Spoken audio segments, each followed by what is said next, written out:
రావణ, నీకు కార్తవీర్యార్జునుడు గుర్తున్నాడుగా?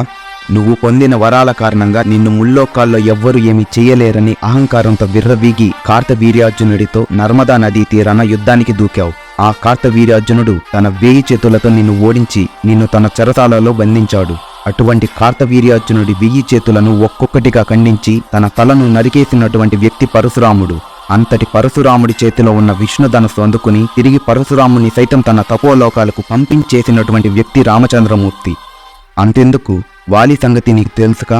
ఒకానొకప్పుడు నువ్వు కిష్కిందా సామ్రాజ్యాన్ని పొందేందుకు వాలి సంధ్యావందనం చేస్తుండగా తనకు సవాలు విసిరి తన చేతిలో చిత్తుచిత్తుగా ఓడిపోయి తనతో సోదరభావంతో సంధి చేసుకున్నావు. అంత బలవంతుడైన వాలిని సైతం ఒక్క బాణంతో సంహరించి తనకు మోక్షాన్ని ప్రసాదించినటువంటి వాడు దశరథ పుత్రుడు, రఘువంశ తిలకుడైన నా ప్రభు శ్రీరామచంద్రుడు. రావణ, ఇప్పటికీ ముగిసిపోయిందేమీ లేదు. అహంకారంతో నువ్వు చేసిన తప్పును సరిదిద్దుకో. సీతమ్మను తిరిగి శ్రీరామచంద్రునికి అప్పగించి ఆయన పాదాలకు నమస్కరించి క్షమాపణ కోరుకో. నా ప్రభువు శ్రీరామచంద్రుడు కరుణామయుడు, శత్రువుని సైతం హక్కున చేర్చుకోగల మహాత్ముడు. నిన్ను ఖచ్చితంగా క్షమిస్తారు.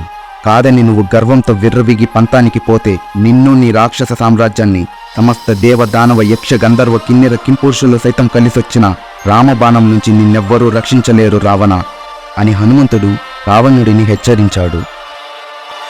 జై శ్రీరామ్.